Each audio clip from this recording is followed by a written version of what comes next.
Hello people of the internet, I am the Bomb of the Planet and welcome back to the Kilmac League. Week 21, we're officially at the halfway point, guys. We did it, and we're not officially there yet. Sorry to break the promise immediately after I made it.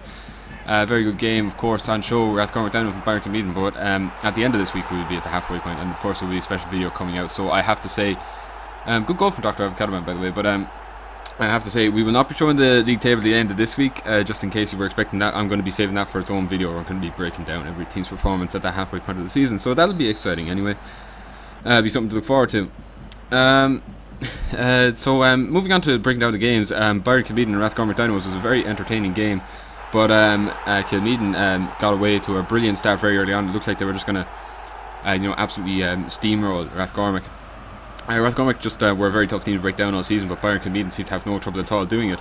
However, having said that, it wasn't a completely one-sided game, and Rathcormac certainly made it hard for their hosts in many occasions. That hit the crossbar there from, I think it was Didier Drogba. I could be wrong there, but I think it was. And then Bastianeri playing forward to Subway Limi Bryan, and they've got a lot of good attacking talent, and they created a lot of chances. It was just taking them that proved to be the issue. Tombango Shango Krong Chapman was certainly causing a lot of problems up front there for Kilmeaden. But George Hadji then capitalised on it, and at that point it was kind of obvious who was going to win, and Kronk Chapman managed to get another goal for himself, and he's having a fine season. I mean, I do love him. I think he's kind of handsome, but he is having a great season for himself. He didn't have one last season, so he kind of deserves it this season, I suppose. Then Drogba got a goal back for Rathcormac. It was a little more than a consolation, but it did allow him into the game a bit more, because they scored a second one against all the odds. Zlatan Ibrahimovic there with this one. A nice finish, has to be said, but it didn't mean much. I suppose maybe at the end of the season goal difference might come into it, and this could be one we look back on. But really, not much there. Just kind of made the scoreline look better. But I suppose, in fairness, it was kind of a fair reflection of the game. Especially in the first half, when it really should have been a level scoreline. But that's the way it was. Kilmeaden, I don't think they scored here. No, they didn't. So yeah, that's the way the game finished. 4-2. Very entertaining game. Yeah, I was really hoping there was more like it. But anyway, Kyrgyz United and Greenway Astros. It's another game we had to get to, and this was one I was really looking forward to. Two teams gunning for the title as well. And this happened very early on. I was playing FIFA before this, and I forgot.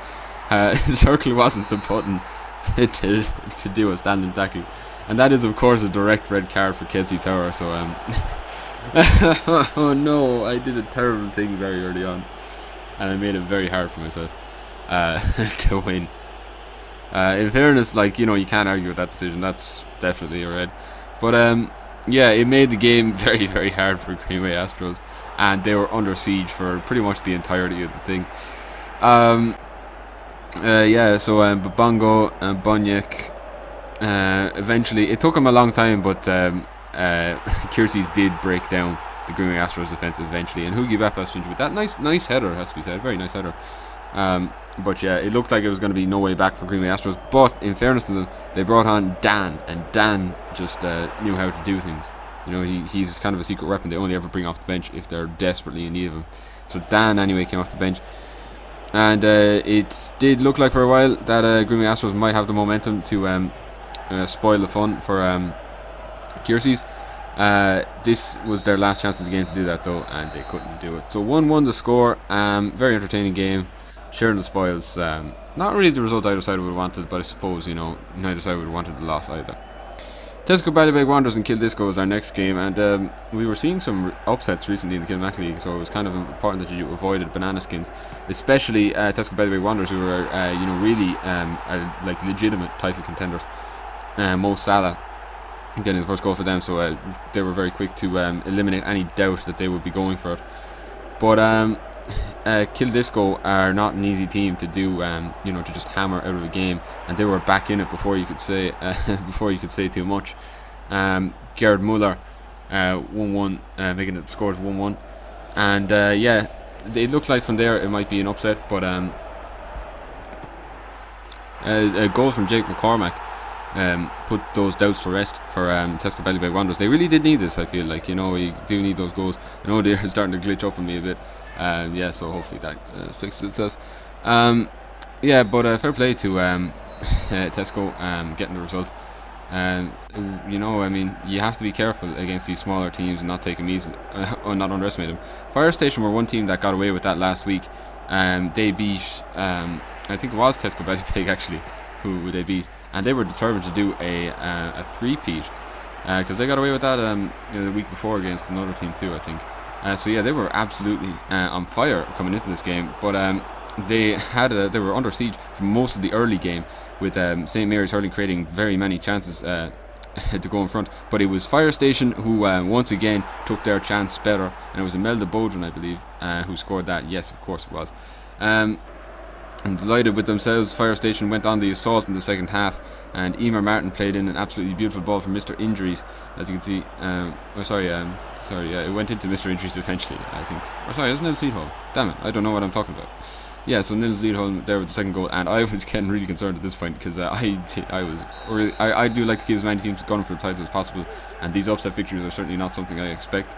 But yeah, they retaliated almost immediately, in fairness to them. Bernie Casey getting this goal for St Mary's, making it 2-1, and all of a sudden the pressure is back on, and the home side have the momentum. So it was looking very scary times for Fire Station, but having to send all their men forward to go for the game, Killian Power was able to get in behind the St Mary's defence and score the third goal for Fire Station. 3-1, a huge win for Fire Station in the grand scheme of things, especially heading towards heading towards the relegation battle that will be a dogfight in the second half of the season. St Mary's did try and grab a consolation goal, but it was no use. Their efforts all in vain. 3-1 the final score from the Bongaloid. Now we move on to what was probably the game of the week, I would have to say, in terms of entertainment value, between the two of the three United teams, Central United and Portlaoise United. And it was Portlaoise who struck first, not getting the goal, but you know, just in terms of a chance. It was Central who struck first in terms of goals, with Benito Mussolini narrowly missing. I don't know what I'm saying. Benito Mussolini narrowly missing. So yeah, both sides exchanged chances very early on. Central did strike first, though, eventually, I am absolutely sure. But yeah, so yes, Benito Mussolini did. So I was just thinking ahead there when I said that other one. But yes, Benito scored first. And then this happened. It's a very good strike from Amy Power, of all people, to put Portlaoise back in the game. A very nice finish. I don't know if I'll put that down for goal of the season, because just so many of those happen now. But it's a very good finish, regardless of whether or not it goes down for that. Yeah, so we're going to have another look at that, obviously, because that's really nice. It just kind of looped around, and yeah, not someone we see a lot of goals from usually. You know, some teams have defenders that do score and contribute to goals a lot, but yeah, not Portlaoise, not Amy Power, or Annie Quinn for that matter. But yeah, it was a really nice finish. Just kind of, you know, went around the net and everything. It was really nice. Determined to get a second goal. It was Carolus Chevdukas who got arguably the goal of the game. An unbelievable finish with an incredible amount of dip on that. But oh, really nice. The second finish we're going to have to look at again. I think this will definitely go down for goal of the season. Like, I have to say, just the touch he takes before it and the amount of dip that's on it, that's, you know, you really don't see that too often, and that is something you have to really, you can't help but admire that. Even if you are a Central United fan, they were certainly getting more than what they paid for today. No shit, someone's phone is ringing in the back. Wished. Yeah, sorry if you can hear that, but yeah, really nice finish. 2-1 the scores, but Centra are a better team than to lose at home, so they were on the offensive almost immediately after they conceded, trying to get a goal back in this game. They would ultimately hope to win, but they did eventually get back in this game. Very quickly, actually, after they conceded, because it was Mr. Taylor was allowed in behind his defence, and somehow digging the ball out from behind him, he fired behind Shannon Kenny and makes it 2-2. So yeah, a very entertaining game. I have to say, I wasn't expecting anything like this. But in the last minute of the game, Fionn Ryan was able to get a goal and just drills it along the ground, and giving Portlaoise United a very important 3 points. They haven't exactly been doing too well in the results department lately. They lost last week, of course, 3-0 to Kilmac United, in what was a very poor performance for them, but they're back on track after a very convincing display here at the top of the road. So yeah, 3-2, arguably my game of the week. And there we go. Then we move on to AS Flavins going up against the Lego Sunflower Shop. Now, AS Flavins did have that slip last week against Killisco. That was not optimal for them, but they were determined to go and they were trying to get 3 points gear against what was going to be an easy opponent. And in fairness to them, they didn't slip this time. There was absolutely no doubt from the word go. They were already on top of AS Flavins, and Teresa Keane then getting the goal. So it's 2-0 already, and it's not looking good for Sunflower Shop. It only got worse for him. Sunflower Shop for some reason don't score a lot of goals. Teams like John Walters FC, who are even near the bottom of the table, do score more goals than they do. But yeah, it's just a disaster. Like, that is one of the worst efforts I've ever seen for a goal. Good teamwork, I suppose. Good teamwork. Jitterbeans then eventually got a goal, making it 4-0. It was 5-0 before full time. So Jitterbeans, I think, got a second one.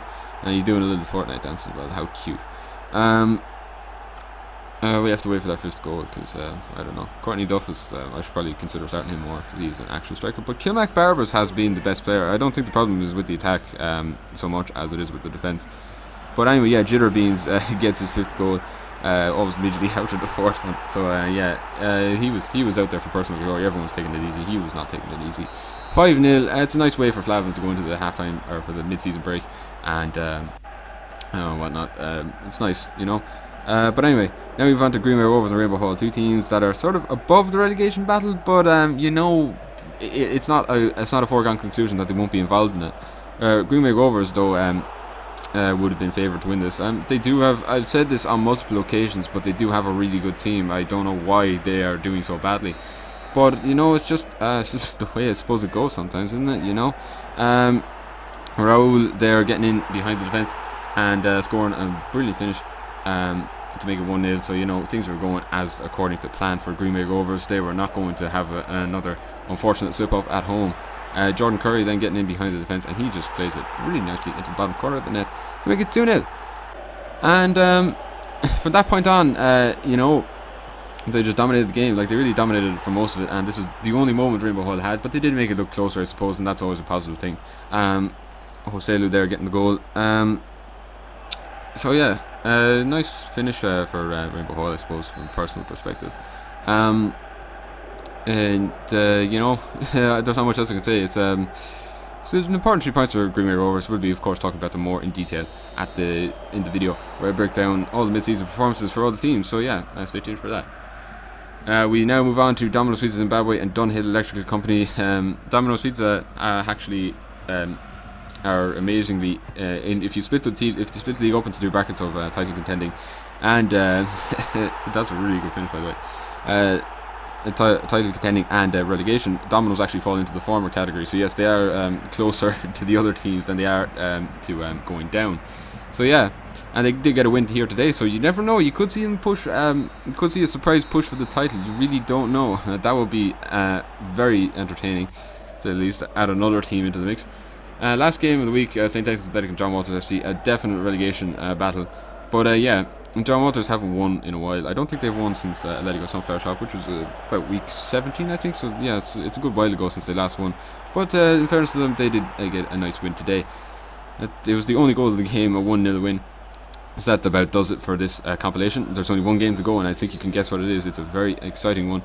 I've been with the plan. Thanks for watching my videos. If you'd like to see more dislikes, please like, comment, and subscribe. And I will see you in the next video. And until then, guys, take care and keep watching the Kilmac League. Keep repping the Kilmac League. You guys are the Kilmac League army. That is it.